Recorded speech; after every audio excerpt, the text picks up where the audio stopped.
What's up, guys? This is Mike Yo, and today I'm going to be doing a quick video recap on the INPX action that we saw on January 7th, 2020.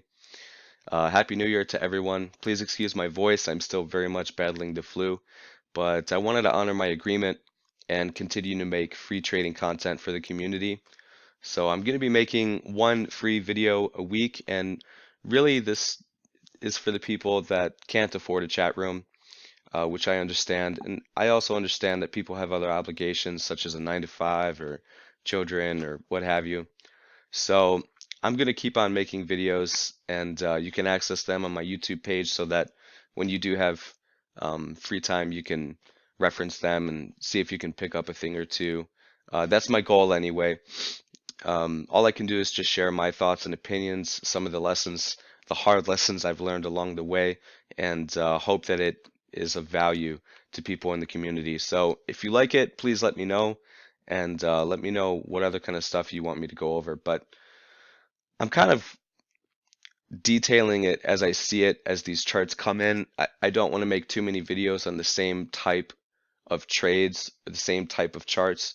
So I thought INPX was really awesome because uh, it's unique in a couple ways, and which is ultimately why I love this setup. First of all, oh, sorry about this, guys. It's come to my attention that there was a knucklehead that was using my charts on his Twitter. No hate, no worries, but now I gotta throw this up there, so sorry about that. Just ignore it. Um, First thing that was really kind of opened my eyes on INPX, and sorry, bear with me, I'm like really sick. But first thing that really opened my eyes on INPX was the reverse split. 1 for 45 reverse split. It's not too often that we see that.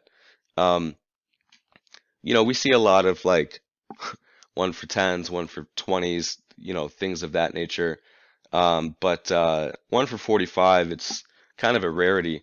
And when you have a reverse split like that, um, you can you could almost guarantee that at some point this thing is, because it moves on air now. So the float is very low, and that was definitely a huge component to this. But I want to talk about the chart and why I liked it so much. And really, just ignore some of the fibs from the past. But really, this is heavily beaten down. I mean, you could see that, I put in this high over here, and man, it just got totally destroyed, really with no mercy. And when you have a chart like this that falls so dramatically, there's going to be a lot of um, excuse my French, bag holders. And I don't really, I mean, we could just call them what they are. I mean, unfortunately, I've been one many times in my life. I continue to be them on occasion. So I'm not speaking as if I'm exempt from ever making mistakes, because I make them all the time. But um, when you have a chart like this that fails so abruptly, um, and with such big volume, you can almost guarantee that there's a lot of people that are stuck. And so when I see these really heavily beaten down charts, I'm always looking for the opportunity for them to get out, right? So if you're stuck long, which we've all been stuck long, um, you want to do two things. You want to either sell for a smaller loss or sell for break even if you can. I feel like on a chart like this, it's probably pretty rare that you're going to sell for a profit, unless you really loaded the whole way down and got lucky. And I hate to say that, but um, that's really what I'm seeing here. I mean, the majority of people, if you go back and look at the macro, the majority of people are really underwater. And so what happens here is on these very beaten down charts where you know that a lot of people are unfortunately stuck holding the bag, any pop that happens on these charts are going to be very likely quickly stuffed and sold into. And really what this is it offers an opportunity for longs to get out. And that's why you see on a lot of these very beaten down charts, like I call them secondary plays. You can call like I see them called a few different things, but I call them secondary moves. You know, like we'll have a day one move, it'll be front side, stock will break down maybe, and it'll completely collapse. And then on day two or day three, day four, what have you, the stock will spike into resistance and then roll over. Really, what this is all about um, is the longs that are stuck in it are looking for any opportunity they can find to sell, sell the pop however they can. So when I saw this chart and the reverse split, it was on my main watch, and I absolutely love this chart and these setups because they don't happen all too often, but you can find them. Um, you can find some good ones a couple times a month with these reverse splits. So I thought that the beaten down chart, it did have good volume here. It's not the best, but it's good. And when I see volume like this right out the open, and when I spotted that VWAP trap, I thought that this was awesome. But remember, it's just about looking for opportunities. Like in my videos, I reference the pain points a lot on charts, and that's really what my trading is centered around. I want to see who's in the most pain right now. Um, I'm looking for um, kind of very dramatic places on a chart, like from an emotional standpoint. I know that longs are obviously holding the bag. Okay. There's also some very aggressive shorts that probably try to slam here on this VWAP stuff.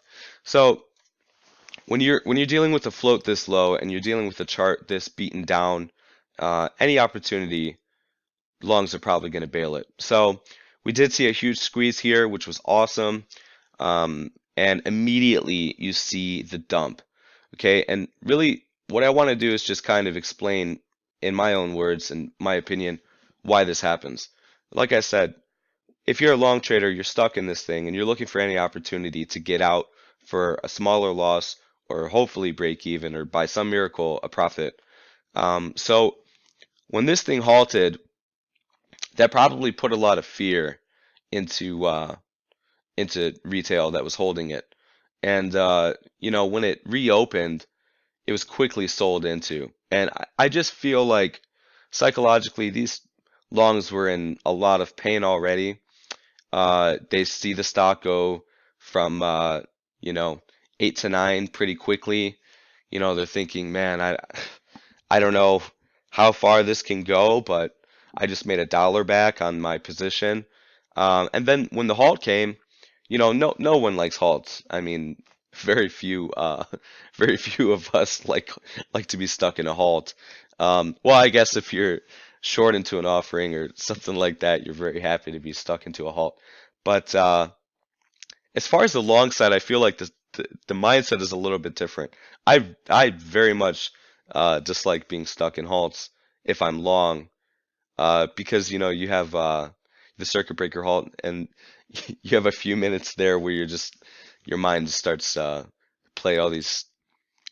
As soon as the stock halts, I'm always like, okay, this is a circuit breaker halt. Is this some kind of news? You're like scrambling, and so from a retail perspective, they don't like halts, especially being on the long side. It's just kind of common knowledge, and it was quickly stuffed.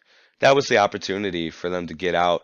Um, if you guys go back and watch, if you recorded your screen, you guys can see that this tried to bounce at 9 and 850, and it just kept on getting stuffed. And that's really just a ton of people bailing it, as you can see with this very large volume candle. And that's all she wrote on it. But, I think that the good volume coupled with the VWAP trap, and of course the main components of this, which is look for really beaten down charts where there's not a whole lot of opportunity for people to get out. You know, when stocks fade dramatically and abruptly, it creates an environment where a lot of people are stuck in it. And that also goes for stocks that are ripping when you have shorts that are really looking for an exit plan. So, like I said, some components of this were the very heavily beaten down chart abruptly, not just over time, but as you can see here, it really had a lot of pain in this chart. And I mean, look at the volume. This is massive volume increase, and it really just kind of paints a picture of destruction. Versus here, you know, you can kind of compare and contrast if you were to put up a line. So then, of course, the reverse split, making the float basically non-existent, if you will. And that's what I'm looking for on charts like this. So open, you know, well below the VWAP, break the VWAP, stuff it.